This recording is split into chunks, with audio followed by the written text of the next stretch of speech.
You take a seed, you plant it, you grow it, you dry it, you roll it, you smoke it, and it goes down smooth. Hey! Spanning the globe to bring you the latest developments in medical cannabis, adult marijuana, industrial hemp, and spiritual ganja. We love the herb. It's time for the Marijuana Agenda with Russ Belville. Now, here's your host, Russ Belville. Good day, tokers and tokettes and non-toking lovers of liberty. It is Thursday, July 15th, 2017, and it's got to be 420 somewhere in the world. Thanks for joining us for today's program, which is a blockbuster of a program. This will have you shouting for joy and cursing in anger, let me tell you. We'll start off with the cannabis headline news. We got some updates on that Massachusetts proposal to raise their marijuana tax to 28%. And then in our Police for Reform segment, we're visited by U.S. Marshal Service retired Chief Deputy Matthew Fogg, who is going to talk about bigoted cops. Yes, bigoted cops and how we prevent and fight back against them. This is a great discussion.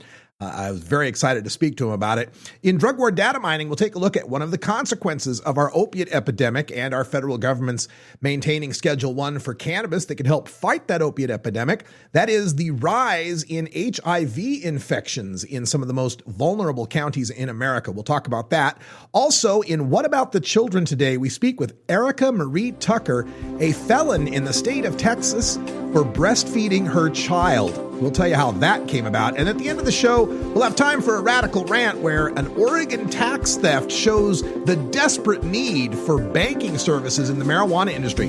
It's all coming up right after these brief messages from our sponsors. Please support our sponsors. They help keep this show on the air, and you can too. You're listening to the Marijuana Agenda with Russ Belville. Looking for the 420 friendliest way to visit beautiful legal Potland, Oregon? I'm Lori Duckworth, inviting you to come stay with us at Delta 9 House and Studios. You get your own private room with queen bed and access to our high-speed Wi-Fi, premium entertainment system, and more. We'll even cook you breakfast. Look us up on Facebook at Delta 9 House. That's facebook.com/Delta9House.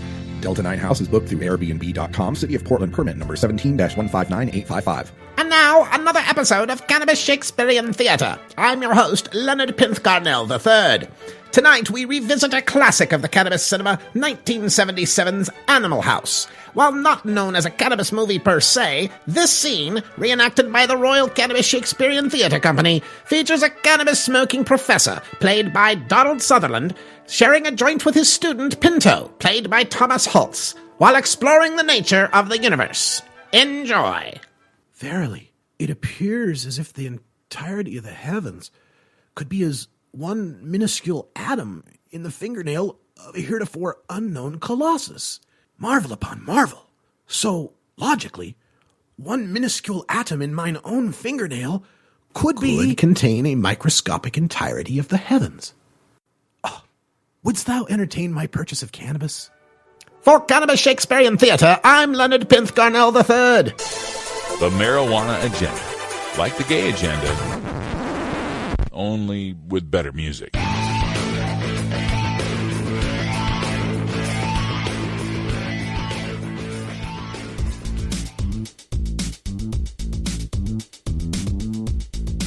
I'm Russ Belville from the Marijuana Agenda. Join me every 4 weeks for the Celebrity Marijuana Zone with Steve Bloom from celebstoner.com. Learn more at mjagenda.com/about.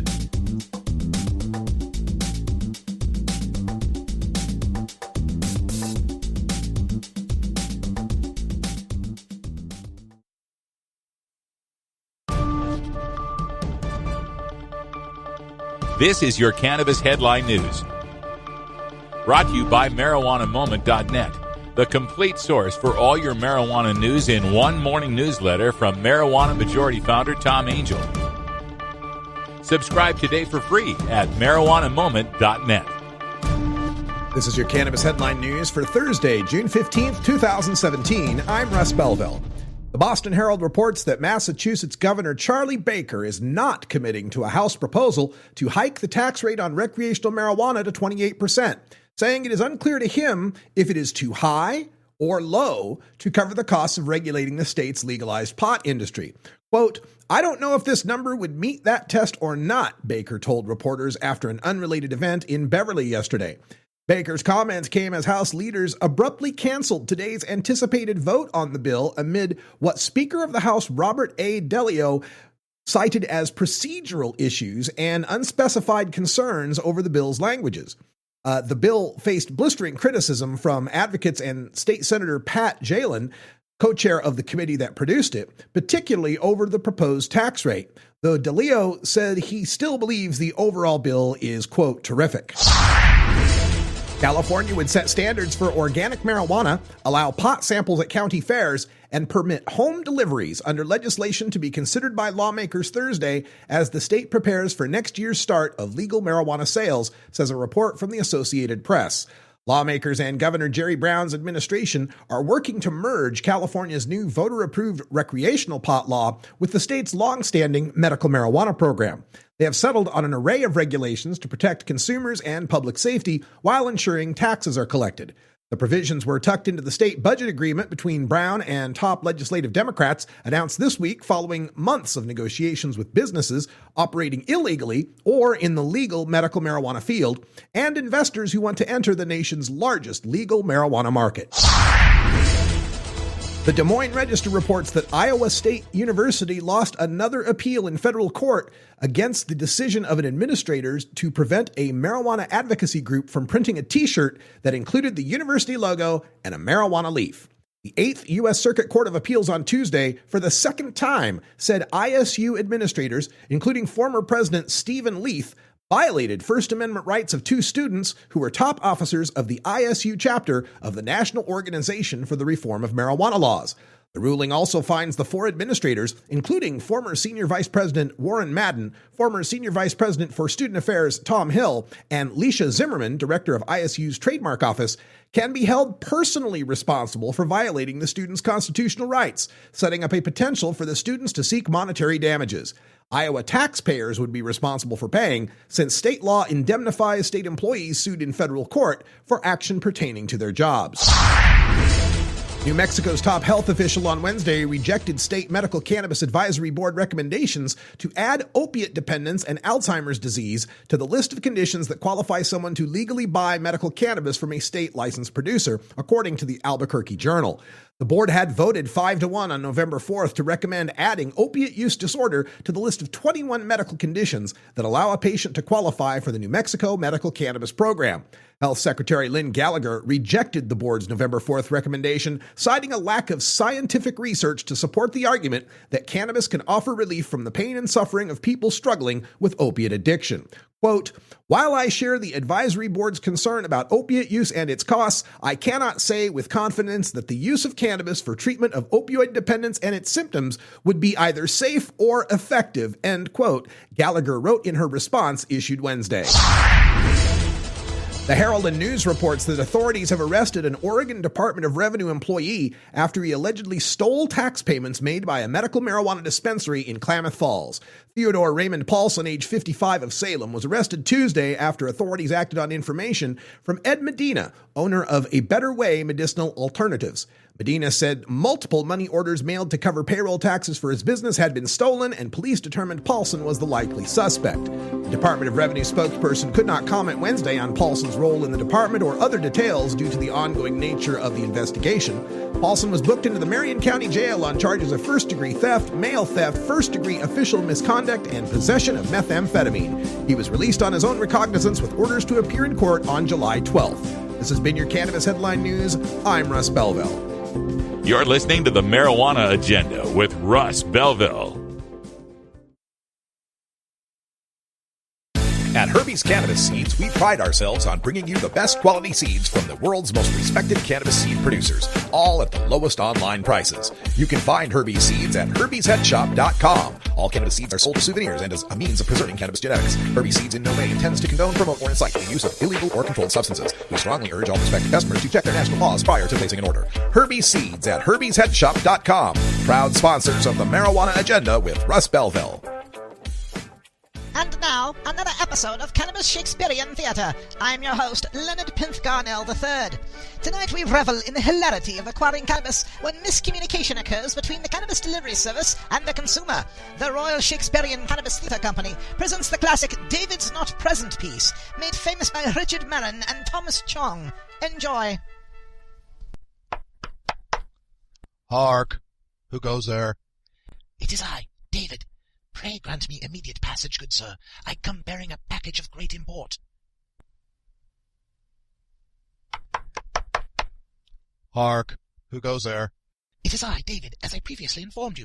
Make haste in unlatching this portal, for I believe the constable hath cast his visage upon me. I bring you the package you seek. 'Tis David? Affirmative, my good man. 'Tis David. Now open this door forthwith. David's not present. For Cannabis Shakespearean Theatre, I'm Leonard Pinth-Garnell III. You're listening to the Marijuana Agenda with Russ Belville. Looks like I picked the wrong week to quit smoking. Learn more at mjagenda.com.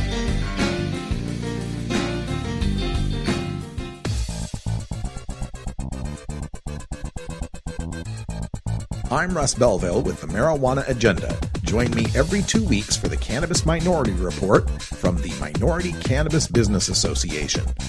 Learn more at mjagenda.com/about.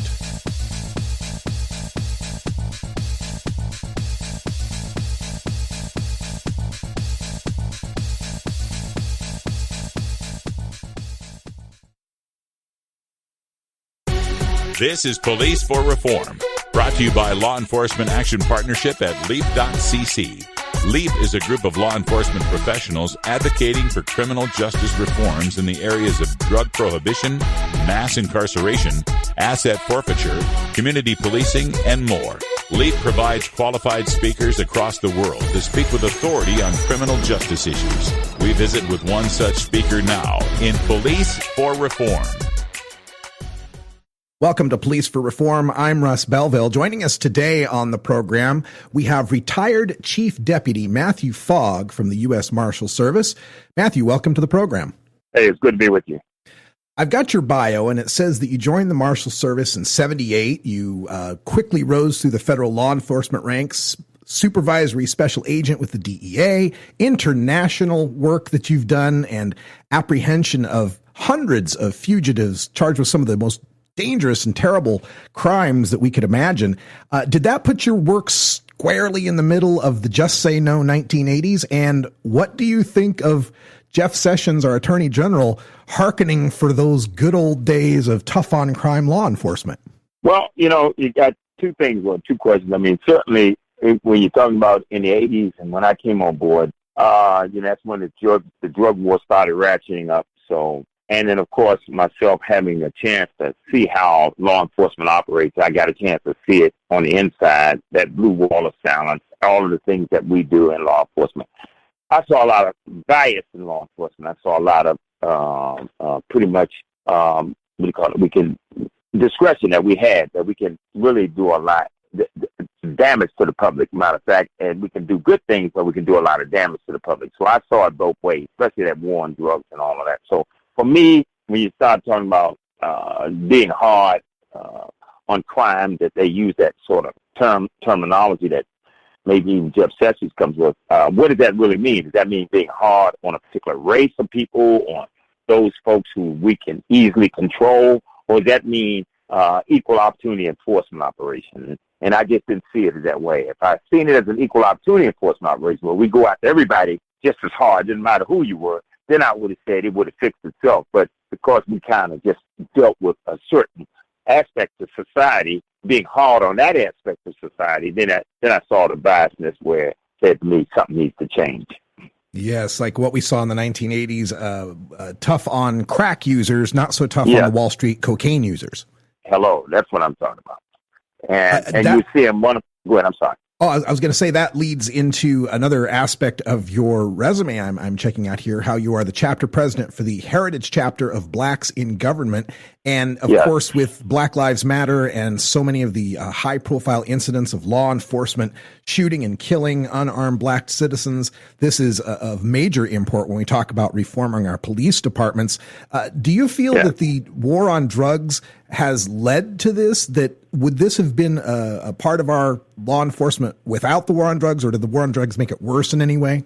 I think the war on drugs is sort of an off-take of the culture of the country when it comes down to why law enforcement. It really wasn't about community policing. It was more about controlling and command and controlling a certain aspect of society. And especially once we started seeing institutions build prisons, more judges, more lawyers, more attorneys, more people, police getting involved. And, even when President Clinton said, hey, we're going to put 100,000 new police officers on the street, if they had come on the street, and again, I use this term, if they had to come onto the streets and say, we're going to have an equal opportunity enforcement operation, even with the war on drugs, had they went out and started doing it equally, and we've been able to go into the more affluent white neighborhoods and go after them for drugs as well as the low-hanging fruit, as they call it, the major urban areas, then I think the situation, they probably would have ended the whole war on drugs and did it like alcohol prohibition. They would have ended it and said,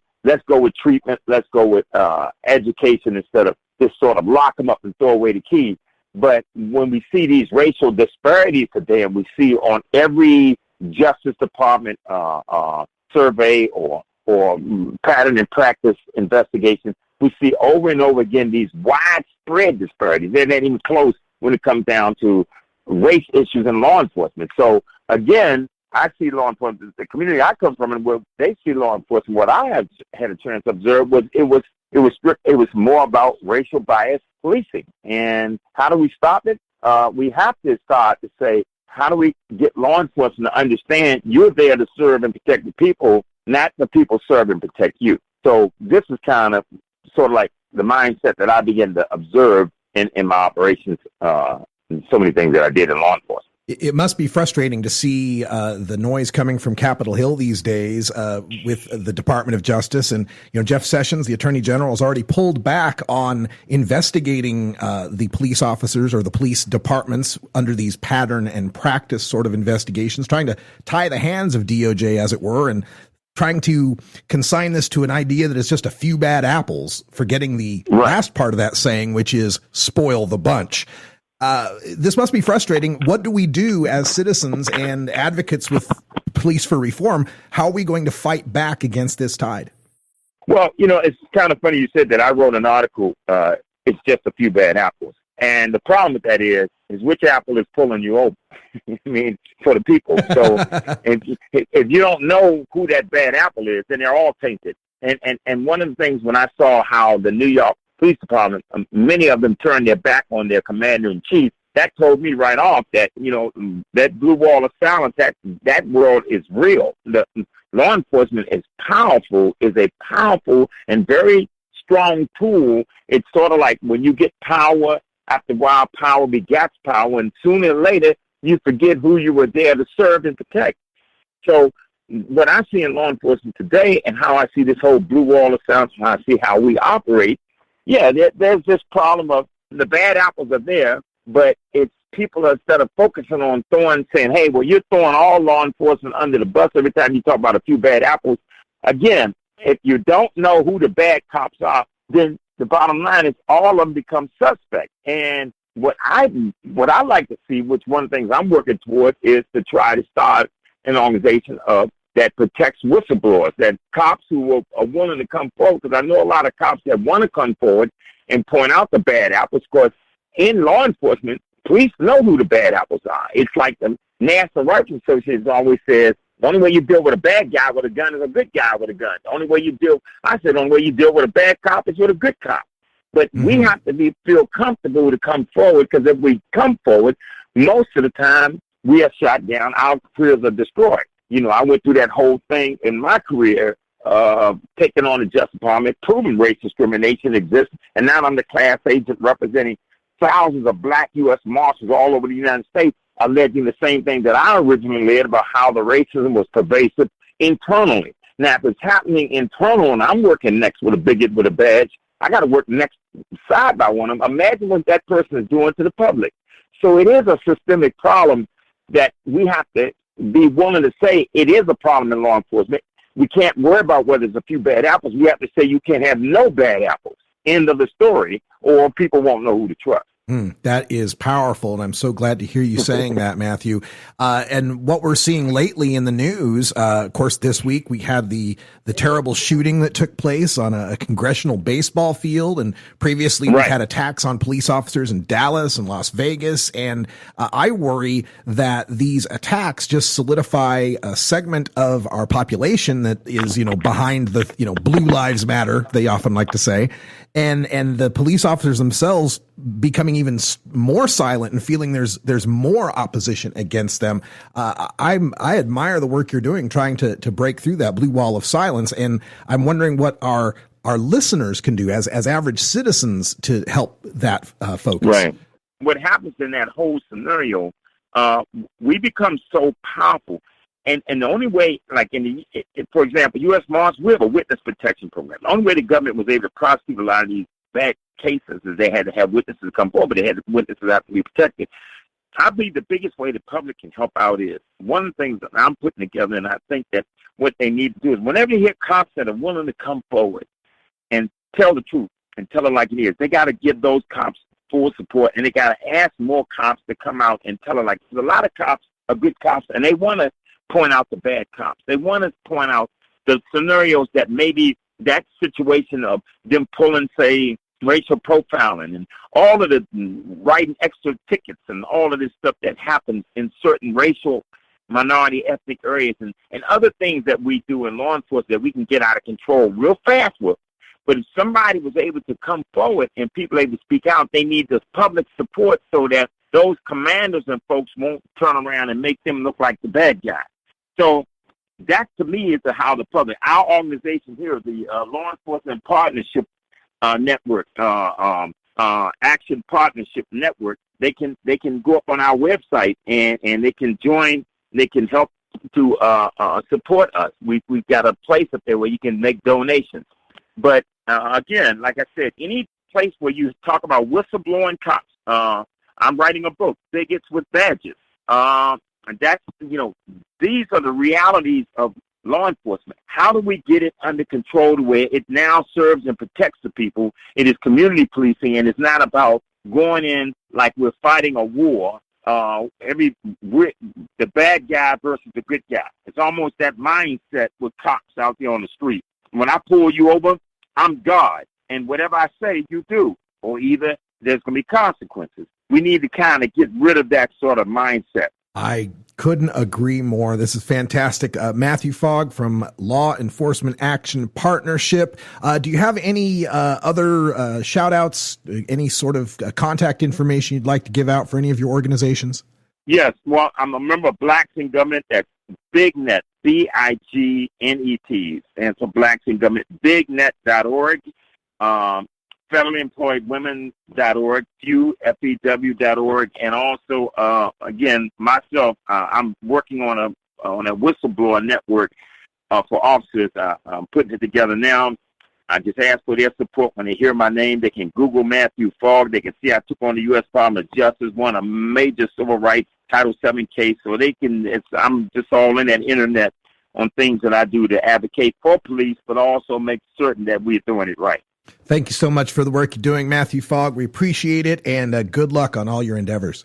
Thank you very much. I appreciate it. This episode was produced as part of the Marijuana Agenda with Russ Belville, the daily news and interview podcast covering the world of medical cannabis, adult marijuana, industrial hemp, and spiritual ganja. MJAgenda.com.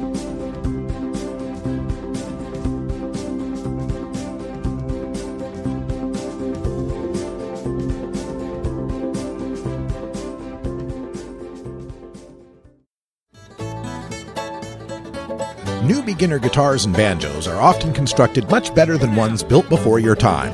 Why struggle? Get a new instrument or fix the old one. The trusted professionals at the Fingerboard Extension will evaluate your instrument for free. Repairs are priced for people who work for a living. Stop by the Fingerboard Extension downtown Corvallis at 120 Northwest 2nd Street today, or check out its inventory on the web at fingerboardextension.com.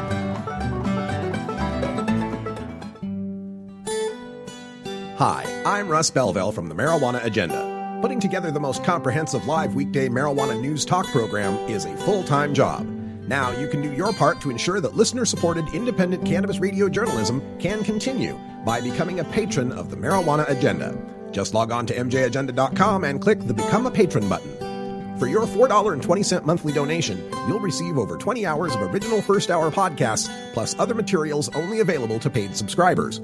Or for just $9.99 a month, become a VIP patron. You'll get over 40 hours of podcasts for the complete program, including Toker Talk Radio, plus ad-free downloads of the segments heard on the Marijuana Agenda. Plus, VIPs get exclusive access to the video replay of the 2-hour live stream show and downloads of the spreadsheets and charts I provide from my years of curating marijuana data sets. Thank you for your support, and remember, I cannot do it without you.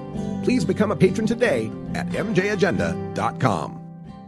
The Marijuana Agenda, like the alcohol agenda.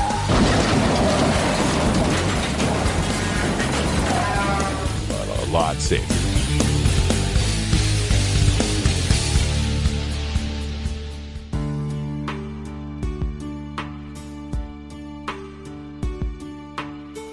I'm Russ Belville with the Marijuana Agenda.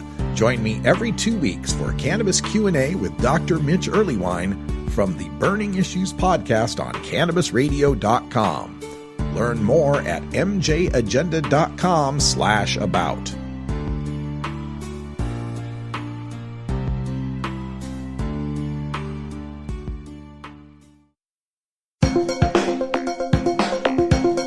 Promoting the end of adult cannabis prohibition is easy because we have facts, science, reason, compassion, evidence, truth, and logic on our side. It's even easier when researchers catalog it all for us. Learn how to gather the facts on marijuana use, arrests, seizures, rehabs, drug tests, and more on this edition of Drug War Data Mining. Today in Drug War Data Mining, we take a look at a piece up on the Washington Post in their Wonk blog. Keith Humphreys points out one of the terrible consequences of the opioid epidemic, which is making the fight against HIV more difficult. And this, of course, is something we've been fighting against since the 1980s, trying to bring down the rate of HIV infections in this country. And by and large, we've made great strides. There's been all sorts of advances in medicine and, of course, more public health campaigns and understanding of the disease to prevent its spread. But the problem we've got here is opioids, which, of course, are deadly enough as they are by themselves, also increase the risk of HIV outbreaks because sometimes people are injecting those opioids and using shared infected syringes. This led to an outbreak in Scott County, Indiana, where then-Governor Mike Pence declared a public health emergency in 2015. So coming up on next Wednesday, health officials, this last Wednesday, Nope, I got that right. Next Wednesday. I thought that had already happened. Next Wednesday, the health experts are holding a summit on Capitol Hill to work on this problem of the HIV infection rate. And this new website that details all of this data showing the relationship between the opioid epidemic and HIV infections, also hepatitis C infections that are having problems. The Center for Disease Control and Prevention has pointed out 220 opioid addiction-racked U.S. counties that are the most likely or the most vulnerable to this outbreak. And we've got the map here on our live stream. You can see most of the counties where this is going to be a big problem are clustered in the rural Appalachian region of the eastern United States. These poor counties where they've been just ravaged by the opiate epidemic are most vulnerable. And we hate to see that be compounded by an increase in HIV and hepatitis C, as well as these opiate overdoses that are so devastating to these communities. And the fight against this continues. The other problems, of course, these counties are poor and suffering from great amounts of unemployment. So they don't have health care. And we've got an administration now that's looking to even ratchet back what little access to health care poor people have. And we can only expect these HIV and hepatitis C rates to increase. This Affordable Care Act, also known as Obamacare, the Senate Republicans are currently working on a repeal and replace package that would decimate these communities that are already hard hit by the opiate epidemic and will be hard hit by HIV and hepatitis C. And the senators are doing it in secret. They're not even allowing reporters to bring cameras with them to talk to them in the halls of the Senate about the bill. They're not releasing any copies or any information about these bills because they know it's political suicide. They know that they're consigning millions and millions of people, especially people in these rural, poor counties that overwhelmingly supported Donald Trump. They are consigning them to death and misery and illness and injury and addiction by removing what little health care they have. And we can only hope that people will begin to make the connection between how they vote and how our people are taken care of. That maybe people will start to vote in their own best interest and recognize that taking care of the public health is an investment in the people.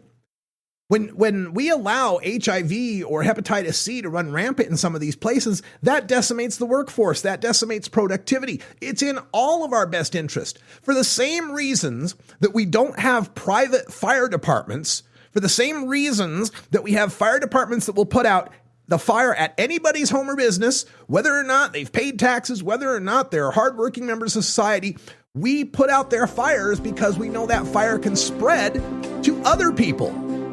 The same thing goes for health. We've got to take care of the least among us, the poor, the addicted, the people with severe and devastating communicable diseases, to protect all of us and make this a better society for all of us. Just one more way the war on drugs is hurting the people. You're listening to the Marijuana Agenda with Russ Belville.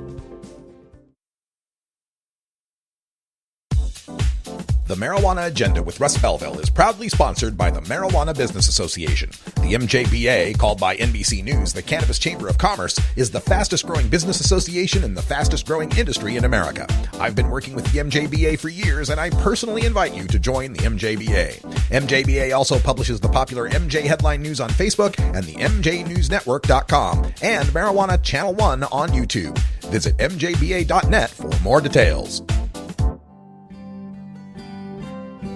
Hi, I'm Russ Belville from the Marijuana Agenda. Putting together the most comprehensive live weekday marijuana news talk program is a full-time job. Now you can do your part to ensure that listener-supported independent cannabis radio journalism can continue by becoming a patron of the Marijuana Agenda. Just log on to mjagenda.com and click the Become a Patron button. If you're an organization or business looking to promote your brand, we have sponsorship patronage available at mjagenda.com. Sponsorship includes 15 and 30-second ad breaks and 6-minute interviews on the podcast, depending on sponsorship level, which begins at $19.99 a month. Thank you for your support, and remember, I cannot do it without you. Please become a patron today at mjagenda.com.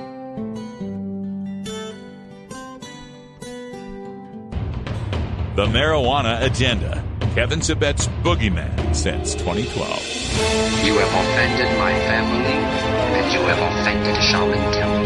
Yes, might have gotten away with it, too. If it wasn't for these blasted kids and their dog.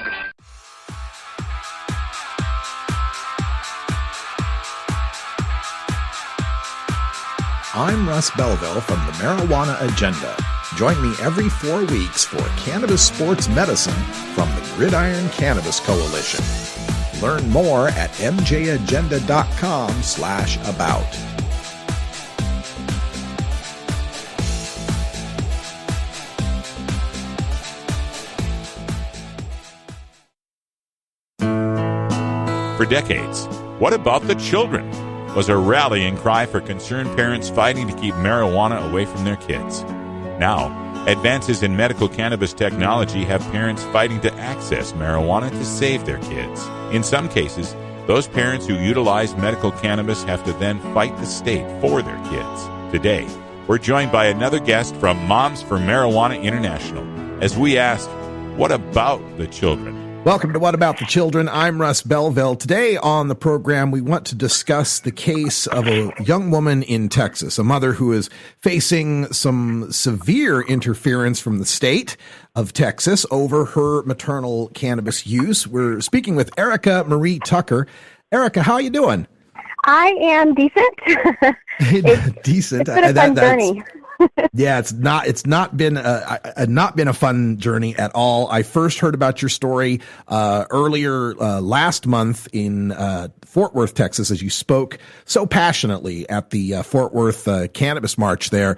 Tell our listeners what your story is. What's happening with you in the state of Texas? It's actually over. It was over as of yesterday. It was 2 days ago. I started having seizures about 3.5 years ago. We had no idea what was going on. They came out of the blue, which was kind of crazy. Had no insurance at the time, so I was just looking into essential oils, natural type of remedies, and kept researching cannabis was helping for seizures. Obviously, I'm in Texas. I'm not in Colorado or California or anything like that, so I took it upon myself to try to self-medicate and do whatever I could to help myself so I could be able to care for my children. And using here and there, that way I could try to do, again, what was necessary to help any way, shape, or form with my seizures. And I had a really bad, one of the worst, grand mal seizures, which is what I normally have, was transported to the ER via ambulance. And, they went through the checklist of, what medicine are you taking? I'm like, I don't take any. I can't afford it. I don't have insurance at the time. And, well, how are you, are you nursing? Are you pregnant? I told them, no, I'm not pregnant. Yes, I'm nursing. Didn't think anything of it. Plus, I was still coming out of it. And within an hour and a half of being released from the hospital, CPS was knocking on my door because one of their nurses had called CPS on me for nursing while partaking in cannabis. And how was the nurse aware of your cannabis use? You had mentioned it to her? I had mentioned it, mind you. I was completely out of it still. I don't even remember half of my hospital visit while I was there. So I guess somehow I was doing that. And my husband says, no, they made you pee in a cup and take a drug test at the hospital, which has been transported to the hospital about 3 times prior, and I've never had to do that. So it was kind of just odd that, this one particular hospital, which is known, we found out, for multiple CPS reports, that's what they do. Wow. So this is a situation you'd been through before. It had never come up before to have to take a urine screening. But this particular hospital is one that is wanting to do that and is leading to all these CPS reports. Yes. That's just awful because, the unintended consequence of that is women like yourself who will hear this story and go, oh, well, I guess I'd better not go to the hospital then. Yes, exactly. They're actually known for that, and a lot of people don't want to go because of that situation. Wow. Okay, so they find out CPS is knocking at your door. Tell us what happens from there. I was on the couch, still kind of out of it. They had actually put me on double dose of my medicine, which I'm now prescribed to. So I was still kind of in and out of it, tired and everything. They came. They pretty much removed my kids that night. My mom came over, and she's like, I'll take them. Don't worry about it. We'll see what's going on. So they made the kids leave immediately. They went with my parents to their house. How many children? And how old are they?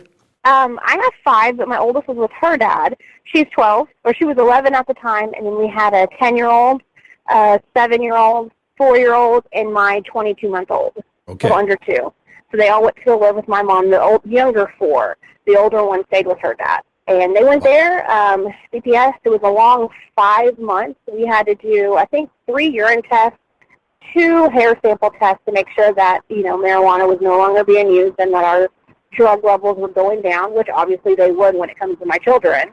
I was able to get not on insurance, but able to get a medicine to help with my seizure, so that was a major plus. But it was just a horrific ordeal that we had to go through, practically labeled like a bad parent because of something you're trying to do to help yourself. Mind you, I still worked. My husband was still working an amazing job. We're amazing people, homeschooling, church regularly, a Bible school teacher for 7 years. you didn't think anything like this would happen to you, as much as a helicopter parents we are, Ugh. So let me get the timeline or the order of events so CPS takes your kids and says to get your kids back, you've got to stop using cannabis, and in order to pass a hair test, you're going to have to stop for months and months and months. So yes. How long had you stopped using cannabis before you found this new medicine that you're using to control your seizures? It was when we left the hospital. There was one, the mean nurse. I hate to say mean nurse, but the one very ugly and rude nurse that was constantly yelling at me in the ER room. She's the one that reported us. We'll call her Nurse Ratchet. Yes, Nurse Ratchet. She was the one that was very just mean and nasty. Mind you, I am just been transported to the hospital via ambulance. Please don't do this to me right now. And Sure. then I had another, and she was kind of young, so I was kind of surprised that the roles were flipped, because the older nurse, maybe 50s, 60s, was just so unbelievably sweet and kind. She went out of her way when she found out we couldn't afford the medicine to go to GoodRx.com, and I had no idea they had coupons at all for prescription. She took it upon herself to go to GoodRx.com, print me out an actual coupon for my medicine, and I was able to get it a lot cheaper than when we were quoted $325 for 1 month. So, that's how I started getting on it. And that was pretty much following when we left the hospital. Okay, so there wasn't this gap of time then where you were in danger of a major seizure because you were able to get this new medicine immediately after you left the hospital. Okay, now, does CPS know that when they make the order for you to stop using cannabis? Yes, that was immediately when they left that day from our house, like after we got home from the hospital. They were immediately just said, no more using. You cannot use anymore, and that's what happened. But what I guess what I'm getting at is, was CPS aware at that point that you had gotten a new medicine to control your seizures? In other words, was CPS ordering you to stop using cannabis knowing it was what was controlling your seizures? Yes, they ordered me to stop considering that. Yeah. See, and that's another aspect of this story that is frightening to me, to tell a young mother who's caring for 5 kids, you've got to stop this one medicine. What if you hadn't run into that wonderful older nurse who went to the website and got you the coupon, and you'd had to left the hospital without any sort of medicine to control your seizures? That could have happened, couldn't it? That's what happened the past 3 times I've been transferred into the ER. That was like my 3rd or 4th visit to the ER in the ambulance, and I never had gotten help until this last time. So all the other times I had gone without anything or out any kind of help or knowledge of anything like that up until March of 2016. I see. Well, let's talk about your care right now and your health with this new medicine you're using. Is it comparable to cannabis? Does it have side effects that you wish you didn't have to deal with? Yes, side effects galore, which is not my favorite. I'm always tired. I've gained a lot of weight since it. I get really bad headaches. You get really dizzy a lot of times. Like if I take my medicine and I don't eat immediately, I'm sick, I'm nauseous, I'm everything possible like that. I was told before I was having seizures because I was nursing and I wasn't getting enough intake with my outtake of calories. But when I would, in the morning, partake in the tiny bowl, I was never a joint blunt type of smoker. It was just a tiny, tiny bowl or a couple hits. And, I would do that to where I'd get appetite and eat. Still take care of my kids, no headaches, no anything, and still be able to function with life. But when I was told I couldn't do any of this anymore, I can't say I'm thankful that the kids were gone, but I stay positive throughout the whole thing. Like, I don't say I wish I wouldn't have done this. I wish I wouldn't have said this, because life, it is what it is. It happened. I can't go back and change it. But it did help me appreciate my kids way more than I ever would, you can always appreciate your kids more and more, but it just really helped me look on the aspect of, this was a new medicine. I had no idea what was going on with this medicine. I didn't have my kids, but I was able to kind of get used to this medicine without having to care for 5 children. So there's always, to me, I just have to stay positive and look at every positive thing. I missed the heck out of my babies. I cried every day. I couldn't go in their room. It was a very, very tough time. But again, you have to think of everything positive to get through something that horrific. So at the beginning of the interview, you said it's now over. So you've gotten your kids back. Is that the case? Yes, we had to complete. Greg and I had to complete, my husband and I, a parenting class, a budgeting class, which was crazy. We had to complete a couples therapy class, which that's my best friend. That was even more crazier. I had to take, what is it called, a mental exam because the caseworker says, well, my sister has seizures and her epilepsy is caused because she's bipolar, which wasn't fair to me because you can't compare my situation to your personal situation. Sure. So I had to go through a mental exam to make sure I was stable enough to care for my kids, even though that was never an issue. The kids were practically taken advantage of when it came to, they would ask them, has your mom and dad ever touched you? They made them take physical exams and, like, go, completely just take advantage of the girls when it came to an exam. They put us through a lot, but that was about a long 5 months before they officially came back home in August 2016, and our case was closed in September of 2016. So how many total months was it? 5, 6, 7 months before everything was closed. 7 months. Okay, so with the sole evidence against you being the presence of cannabis in your system on a drug test, the state of Texas took away your 4 kids, made you switch to a medicine with not devastating but unpleasant side effects, turn your life upside down, decide that you don't know how to budget, you're a bad couple, you might be mentally unfit. I mean, they didn't have any evidence the kids were beaten or mistreated or anything like that. This is just marijuana in your system, and you had to go through all that. Yes, and never once were cops involved. They never came and confiscated anything, took pictures of anything. This was just he say, she say. Yeah, this is not even evidence that there was possession of cannabis or any crimes committed. This is merely the chemical makeup of your body. Yes. Wow. Oh, yeah. And people wonder why we're fighting for marijuana legalization, Erica. Exactly. And I actually finished up court, and I don't think I've actually told you this yet. This happened 2 days ago. Okay. I was just supposed to go for an attorney status check because my husband lost his job a month and a half ago for having to miss so much work for court. Sure. Random. And my last one was actually, my trial date was next week on the 19th. It's supposed to be. Well, when I went to court on Tuesday for an attorney status check, he ended up appointing me an attorney that day and says, I don't want you to go to jail today, so let's try to figure this out. I practically had to plead guilty to felony child endangerment charges as of Tuesday. It was a very rough and tough day. I don't think I've ever cried as much as I have that day when I had to sit there and tell that judge that I was guilty of child endangerment charges with 5 counts. Wow. I'm now a convicted felon that has my children. I'm convicted of child endangerment on all 5 of my kids that I have complete and physical custody of. It's astonishing what Johnson County had me go through. When I had looked at the judge and said everything about, pleading guilty and just like, I couldn't even talk. The judge looked at me and was like, it's okay, take your time. Every woman in there was so amazing, so sweet. You could see their hearts breaking, every worker in there for me. And when I got done, I turned around and looked at Dale Hanna when I had tears streaming down my face, and I just looked at him and shook my head.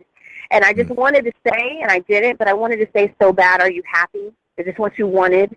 As I walked away, because he knew about our story. He didn't like us and pulled our offers because we went public with our story. We were ordered by a judge, no gag order, but just saying, don't go on social media anymore. And you did.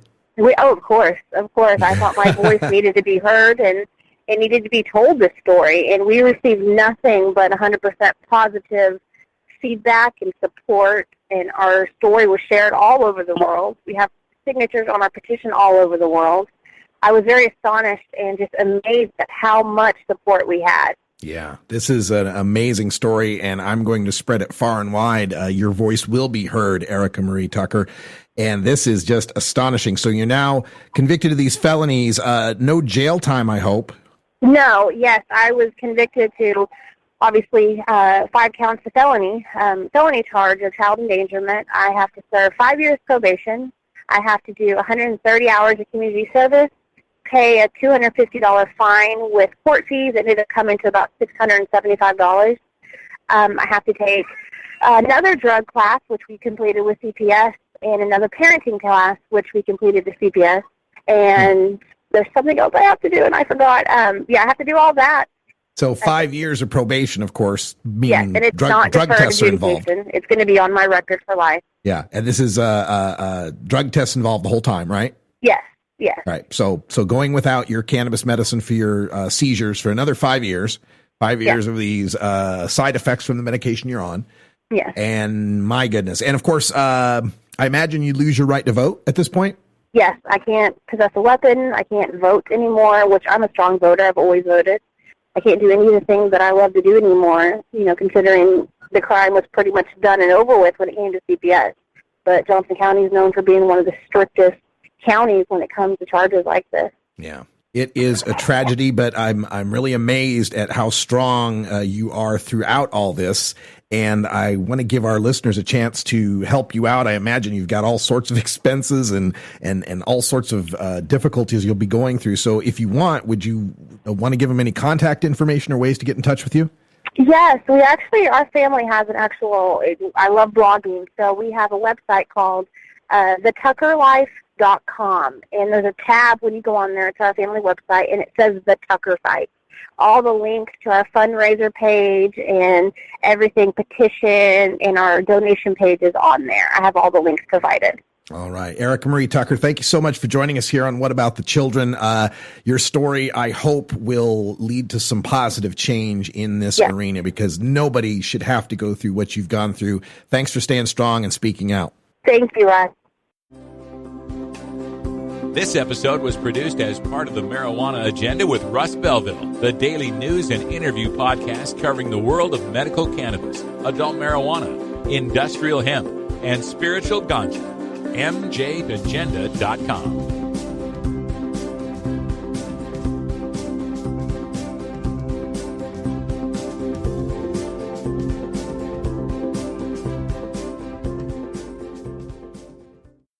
Hey everybody, it's Russ Belville from the Marijuana Agenda, inviting you to be like me and get your ink done at Lucky Horseshoe Tattoo, Fort Worth's most female-friendly, clean, sterile, awesome tattoo shop. Thomas and his crew are true artists who can design you a custom piece or use a design you bring in. Lucky Horseshoe also offers all styles of tattooing as well as piercings and all-around fun. In the DFW area, stop by Lucky Horseshoe Tattoo and tell them Radical Russ sent you. Trust me, it'll feel awesome. It's time for Cannabis Facts About Alzheimer's from Robert Platshorn's thesilvertour.org.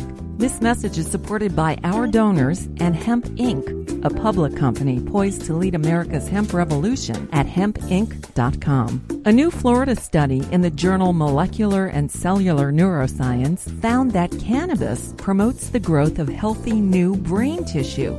It can slow the effects of Alzheimer's and may in fact be able to halt it entirely. A long-term study by Ohio State University's Professor Gary Wenk concludes that people who regularly use marijuana get Alzheimer's at a much lower rate than others. This was Cannabis Facts from thesilvertour.org, an educational nonprofit supported by our donors, and Hemp Inc., a public company poised to lead America's hemp revolution at hempinc.com. You're listening to the Marijuana Agenda with Russ Belville.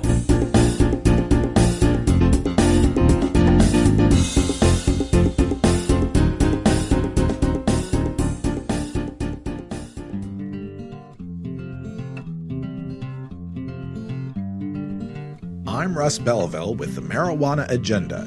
Join me every 4 weeks for Cultivator's Corner with Jorge Cervantes from marijuanagrowing.com. Learn more at mjagenda.com/about.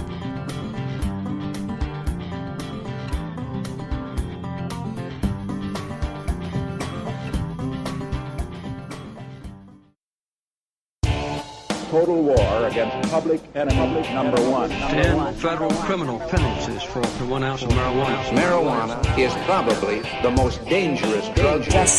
Legalization is just another word for surrender. I experimented with marijuana and didn't inhale. This is not medicine. This is a Cheech and Chong show. Encourage people to use less drugs. I inhaled. That was the point. I think it would be a mistake to legalize. Negative reports coming out of Colorado. People don't smoke marijuana. Radical Rant. I want to revisit the story that I ended the news segment with today, coming out of Klamath Falls, Oregon, where a state tax employee, State Department of Revenue employee, is accused of stealing marijuana tax payments from a Klamath Falls medical marijuana dispensary. The fellow running the dispensary is named Ed Medina, and for disclosure, I think I know Ed Medina. I think I know the guy. I meet a lot of people, but yeah, he's got his medical marijuana dispensary in Klamath Falls, and he's been using money orders to mail in his checks for his tax payments, using money orders to mail in the tax payments. And apparently these money orders have been stolen, allegedly, by this Department of Revenue employee. It just goes to show once again the difficulties our legal marijuana businesses face that other legal businesses don't have to face because of the federal prohibition of cannabis preventing us from using standard banking facilities. I'll bet the dispensaries would love to be able to pay their tax payments online, electronically, or by mailing in a check, something a little less liquid, a little less tamper-proof, but they're not allowed to do so. And this is going to continue to happen. And now it's reached all the way into the state employees.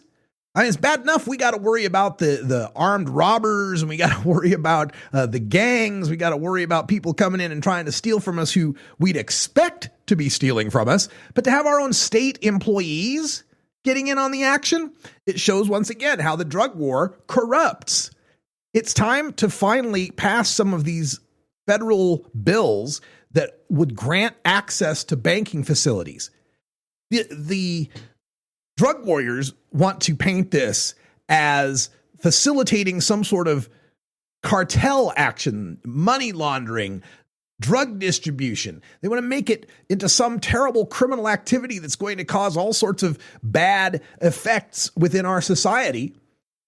But they do so completely ignoring the bad effects that we have right now because of this lack of banking. We've told you the stories of dispensary employees having to cart around duffel bags full of cash to be able to take in to pay their taxes, and then the IRS penalizes them 10% for paying in cash. Bags of money that smell like weed, putting people at risk of armed robbery, possible, physical harm to themselves, just trying to follow the law. Where else are you going to find an industry that wants to follow the law like we do, that wants to be taxed, that wants to pay its taxes? We know part of the promise of marijuana legalization was how much tax revenue it would raise for our schools, for our drug rehabs, for our police departments. But if we can't make those tax payments in an efficient and safe manner, then that promise is denied. And then the people blame us. Well, gee, you guys said the tax revenues would pay for our schools. We'd love to pay taxes. We are paying those taxes, and we're currently doing so in very dangerous ways that no other business has to put up with. Now, there's been a reintroduction of the CARERS Act in the Senate. We'll talk a little bit about that in hour 2. Passage of something like that would be a big step in providing some safety and security for the marijuana industry. It's not as if this industry is going away. There will be medical marijuana, there will be legal marijuana bought and sold in this country. The idea that the federal government is going to roll this back would just compound whatever problems they think they would be solving. Because the federal government can only roll back the commercial aspect of marijuana, that where it becomes interstate commerce. Even if it's intrastate, numerous rulings have said that the feds can affect intrastate commerce if that intrastate commerce could affect interstate commerce. It's some tortured logic to get there, but the feds have that power. They could shut down, enjoin, raid, sue, seize. They could do all of that throughout all of the states with commercial marijuana operations. Not all at once, not completely. It would be just a very small number compared to how many operators there are out there. But they could do that. They have the legal room to do that. Where they do not have any power is in forcing the states to criminalize the personal cultivation and possession of cannabis. So if the feds come in here and shut down the commercial industries, all they're doing is opening up the best opportunity black market weed dealers could have ever asked for. Every act that these federal officials do to thwart the legal and standard business operations that marijuana should be enjoying, they just are continuing to make the situation worse. Maybe that's their goal. That's all the time we got for Hour 1. Thanks for joining us.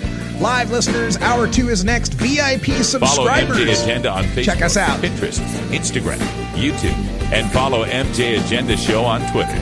Learn more at mjagenda.com. That's all the time we got for today. Thanks for joining us. For everyone here at Delta 9 Studios, I'm Radical Russ. Until next time, take care of each other, tokers. You grow it, you try it, you roll it, you smoke it. You take a seed, you plant it, you grow it, you try it, you roll it, you smoke it, and it goes down to earth.